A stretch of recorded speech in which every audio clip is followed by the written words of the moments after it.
영상으로 보는 역사소설 외란 제3화 부산진성 첨사 정발 원작 소설 현해 통안의 바다 저령도 위쪽 부산포 앞바다에는 파도가 잔잔하게 일고 있었다. 작은 파도는 끊임없이 배전에 부딪혔다가는 하얀 포마를 일으키며 쓰러져갔다. 아직 어둠이 깔리기 전인 신시경이었다. 서쪽으로 기울어진 햇볕은 이미 한낮의 기세를 잃고 있었다. 바다는 은은한 햇볕을 받으며 하얀 빛을 반사하고 있는데 그 위로 군선 세척이 물살을 가르며 부산진성 쪽으로 나아가고 있었다. 가운데 있는 군선에는 파란색 초유기가 펄럭이고 있었다. 초유기는 지휘장의 깃발이었으니 그 배에 수장이 타고 있음을 알 수 있었다. 배 옆으로 노가 삐죽 나와 있었으나 바다의 수면과 떨어져 허공에 떠 있었다. 대신 갑판 위에 세워진 가로돛은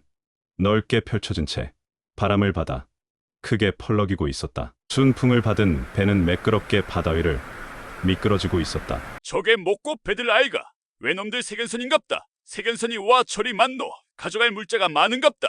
벙거지를 쓰고 갑판 위에 있던 병사들이 먼 바다를 보면서 중구난방으로 떠들었다. 밖이 왜 저리 소란스러우냐? 무슨 일이라도 났느냐? 선실에 있던 6척에 가까운 커다란 몸집을 한 장수가 버럭 소리를 질렀다. 다름 아닌 부산진 첨사 정발이었다. 정식 명칭은 부산진병마 첨절제사로 종산품의 무관 벼슬이었다. 지휘선에서 조방장 및 측근 군관들과 여독을 풀 요령으로 있던 정발은 갑작스레 선상에서 수군덕거리는 병사들의 소리를 듣고 부하가 치밀었는지 소리를 질러댔다. 첨사 영감, 저령도 남쪽 바다에 큰 배들이 떠오르고 있다고 합니다.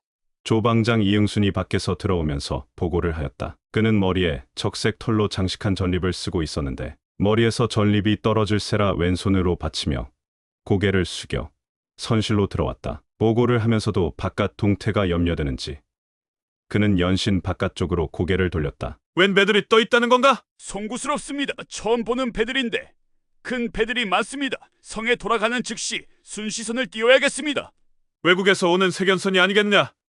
모처럼의 여흥을 망치는구나. 정발은 눈을 위로 치켜 올리며 진중하라는 투로 말을 끊었다. 호들갑을 떠는 것이 못마땅하다는 눈치였다. 실은 수하의 수군과 배 세척을 이끌고 전날부터 훈련 겸 사냥을 위해 저령도에 갔다가 돌아오는 길이었다. 귀한 길에 여독을 풀 겸 관기들을 태우고 떠났었다. 오랜만에 사냥을 했더니 몸이 노곤했다. 기분 좋은 피로감이었다. 적당히 몸도 풀었겠다.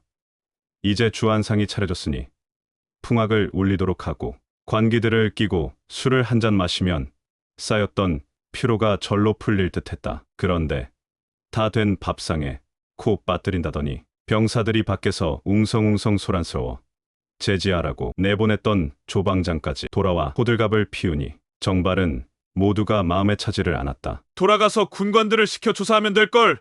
왜 그리 경거망동하는가?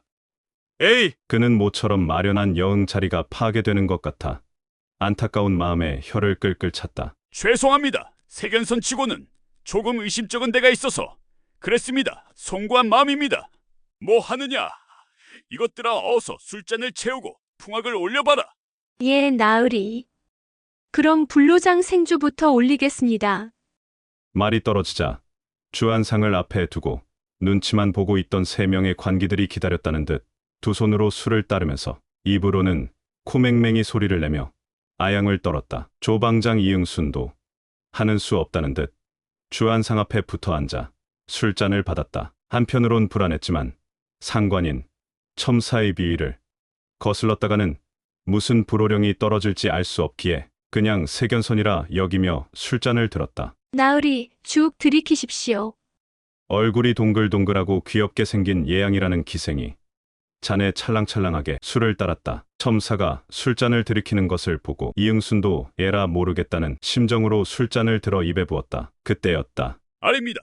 바다 위에 왜군의 대선단이 나타나 부산포를 향하고 있습니다. 아무래도 무슨 야단이 난 것 같습니다. 왜군이 쳐들어온 것 같습니다. 군관 하나가 얼굴 빛이 변하여 선실로 뛰어들어오며 외쳤다. 저 무례한 놈!